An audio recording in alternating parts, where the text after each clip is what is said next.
Assalamu Walaikum. Hello friends, how are you? Welcome back to my another video.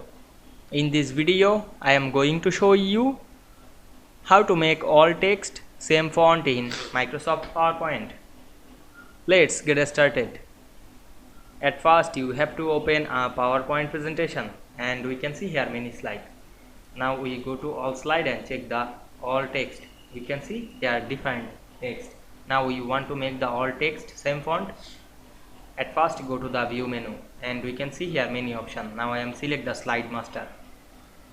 Then go to the first page and we can see here the font option.